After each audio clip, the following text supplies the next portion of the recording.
खबर का दिल्ली धमाके से जुड़ी हुई एक बड़ी खबर आपको बता दें। दिल्ली धमाकों में जांच के दौरान एक नई जानकारी सामने आई है। इस जानकारी के मुताबिक शू बम का इस्तेमाल किया गया है। दिल्ली धमाके से जुड़ी हुई ये बड़ी खबर इस समय आपको बता रहे हैं। जांच के दौरान बड़ी जानकारी सामने आई है। लगातार सुरक्षा एजेंसियां इस पूरे मामले की जांच कर रही हैं। शू बम का इस्तेमाल करने का शक सुरक्षा एजेंसियों के द्वारा जताया जा रहा है। धमाकों की जांच में ये पूरी जानकारी सामने आई है, जिसमें अब तक 14 लोगों की मौत हो चुकी है।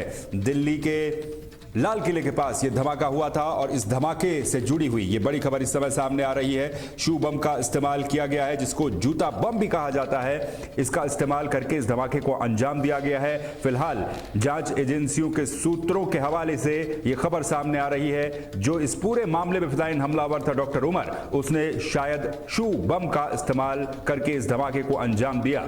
ये फिलहाल एक जानकारी सामने आ रही है। इस पूरे मामले की जांच से जुड़ी हुई लगातार इन्वेस्टिगेशन जारी है। दिल्ली धमाके से जुड़ी हुई और बम विस्फोट में अब तक 14 लोगों की मौत हो चुकी है और करीब 20 से ज्यादा लोग बुरी तरह से जख्मी हुए थे।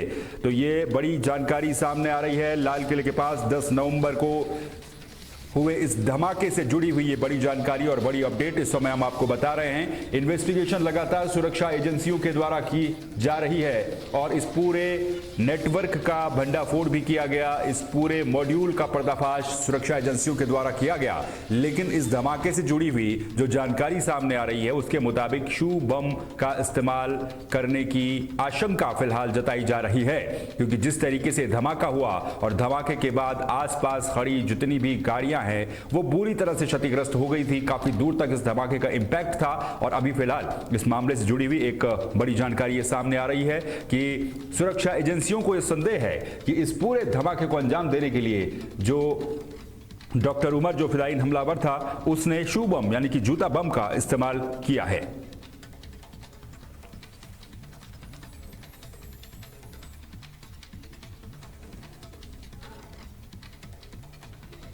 अगली बड़ी खबर दिल्ली धमाके से जुड़ी हुई ही, जहां पर यह जानकारी भी सामने आई है कि नेपाल और यूपी से इस धमाके को अंजाम देने के लिए मोबाइल और सिम कार्ड खरीदे गए थे। तो ये बड़ी जानकारी इस समय सामने आ रही है।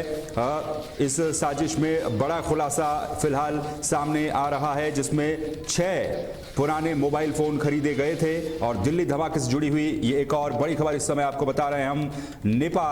नेपाल और यूपी से ये 6 मोबाइल फोन जो हैं वो खरीदे गए थे और 17 सिम कार्ड। इस पूरे मामले में इस साजिश को अंजाम देने के लिए जिन तमाम चीजों का इस्तेमाल किया गया, उनकी खरीद से जुड़ी हुई ये बड़ी खबर सामने आ रही है। नेपाल से 6 पुराने मोबाइल फोन खरीदे गए और इसके अलावा जो सिम कार्ड हैं, इन 6 पुराने मोबाइल फोनों के साथ साथ सिम कार्ड भी खरीदे गए थे। तो ये जानकारी सामने आई है।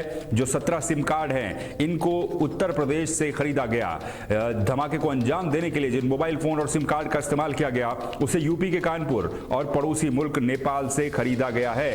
तो ये एक बड़ी जानकारी इस समय सामने आ रही है। सूत्रों की माने तो ब्लास्ट को अंजाम देने के लिए 6 मोबाइल फोन नेपाल से खरीदे गए थे। इसके लिए 17 सिम कार्ड का इंतजाम किया गया। इसमें कुछ सिम कार्ड, जो 6 एक संख्या बताई जा रही है, कानपुर के बेकनगंज के एक व्यक्ति के नाम पर रजिस्टर्ड मिले हैं। जांच में यह भी पता चला है कि डॉक्टर उमर विस्फोट से 1 घंटे पहले तक डॉक्टर परवेज, डॉक्टर आरिफ और डॉक्टर फारूक अहमद डार के संपर्क में था। डॉक्टर परवेज और डॉक्टर शाहीन सईद का भाई है। शाहीन को फरीदाबाद में अल फलाह यूनिवर्सिटी से गिरफ्तार किया गया और डॉक्टर परवेज लखनऊ स्थित इंटीग्रल विश्वविद्यालय में सहायक प्रोफेसर के पद पर तैनात था। तो ये पूरी जानकारी सामने आई है। यह भी बताया गया कि डॉक्टर उमर इन 2 मोबाइल फोन और 5 सिम कार्ड का इस्तेमाल कर रहा था। लाल किले के पास जब धमाका हुआ तो इसमें फिदायीन हमलावर डॉक्टर उमर की धमाके से पहले की गतिविधियां क्या थी, उनका पता लगाने में सुरक्षा एजेंसियां और पुलिस इस समय जुटी हुई है। जांच में यह पता चला है कि फिदायीन उमर बम धमाके से पहले 5 सिम कार्ड्स का इस्तेमाल कर रहा था और जब उस पूरे एक तरीके से नेटवर्क को तलाशने की कोशिश की गई तो ये जानकारियां सामने आई कि उत्तर प्रदेश से और नेपाल से मोबाइल फोन और सिम कार्ड्स की खरीदी हुई है। वहां से इन तमाम मोबाइल फोन्स को खरीदा गया और उसके बाद उन्हीं का इस्तेमाल डॉक्टर उमर के द्वारा लगातार किया जा रहा था।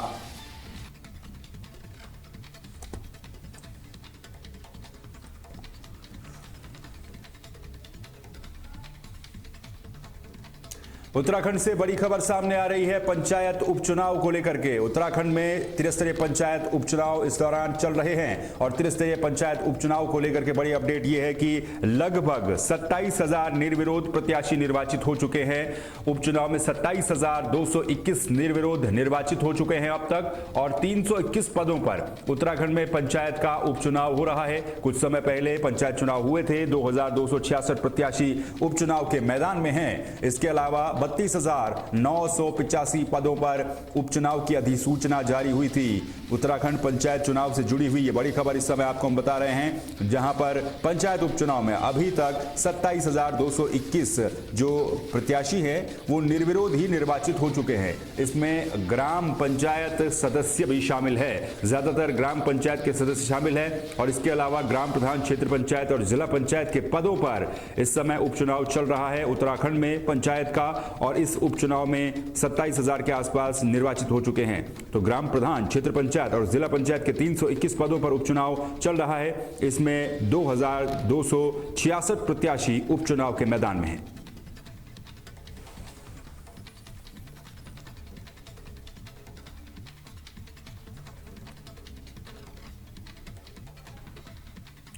उत्तराखंड से बड़ी खबर सामने आ रही है, जहां पर खानपुर के पूर्व विधायक कुंवर प्रणव सिंह चैंपियन के बेटे को नोटिस जारी किया गया है। उनका वीडियो वायरल हुआ था, मारपीट और गाली गलौज का पूर्व विधायक के बेटे का वीडियो वायरल हुआ था और दिव्य प्रताप को नोटिस जारी किया है उत्तराखंड पुलिस ने।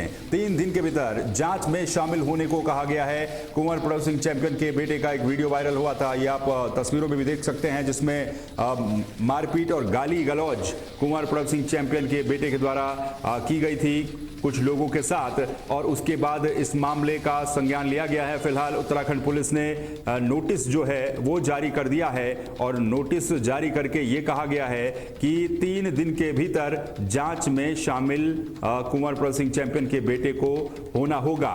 पिटाई और गाली गलौज करता हुआ नजर आया था विधायक पुत्र पूर्व विधायक चैंपियन के बेटे को इस समय नोटिस जारी किया गया है और उत्तराखंड पुलिस देहरादून एसएसपी का यह कहना है कि इस मामले में त्वरित सख्त कार्रवाई पुलिस के द्वारा की गई है और इस पूरे मामले को लेकर के अपडेट फिलहाल ये है कि कुंवर प्रणव सिंह चैंपियन के बेटे को इस समय नोटिस जारी किया गया है।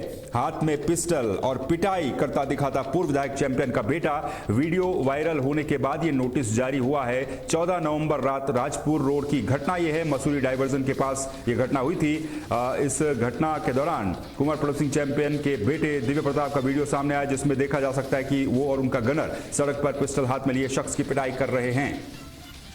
फोन लाइन पर वकील अहमद इस समय हमारे चैनल हेड हमारे साथ जुड़ चुके हैं। वकील साहब, चैंपियन के बेटे को नोटिस जारी किया गया, एक तरीके से काफी विवादास्पद रहे हैं, खुद चैंपियन भी रहे हैं और अब उनके बेटे का भी जो वीडियो वायरल हुआ, क्या कुछ अपडेट्स फिलहाल है?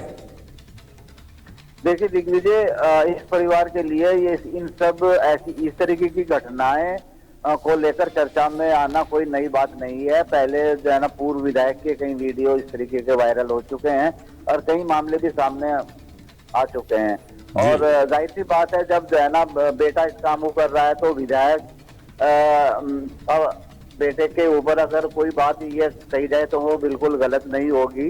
लेकिन इस परिवार के लिए आमतौर से ये सब चीजें जो है ना कई बार सामने आई हैं कि चर्चाओं में रहने का बहुत ही ये अच्छा तरीका ढूंढ लेते हैं और अपनी दबंगई जिस तरीके से जो है ना जो वीडियो वायरल हुआ है उसमें दिखाई गई है, उसको लेकर पुलिस ने जो संज्ञान लिया है और वीडियो वायरल का जो सच है उसकी जांच करने के लिए अब पूर्व विधायक के बेटे को नोटिस जारी किया है। अब नोटिस जारी तो किया है लेकिन आगे के लिए क्या कुछ कार्रवाई होती है, क्योंकि भाजपा समर्थित ये क्या नाम पूर्व विधायक हैं, अब ऐसे में क्या कुछ कार्रवाई हो पाती है और प्रशासन कितनी सख्ती से उस नोटिस का संज्ञान लेता है, जांच जाना करने के बाद क्या कुछ कार्रवाई होती है, ये तो जांच के बाद ही सामने आएगा। जी बिल्कुल, जांच के बाद सामने आएगा। बहुत बहुत शुक्रिया आपके साथ पूरी जानकारी के लिए। तो कुंवर प्रणव सिंह चैंपियन के बेटे को नोटिस जारी किया है पुलिस ने और एसएसपी देहरादून का कहना है इस पूरे मामले को लेकर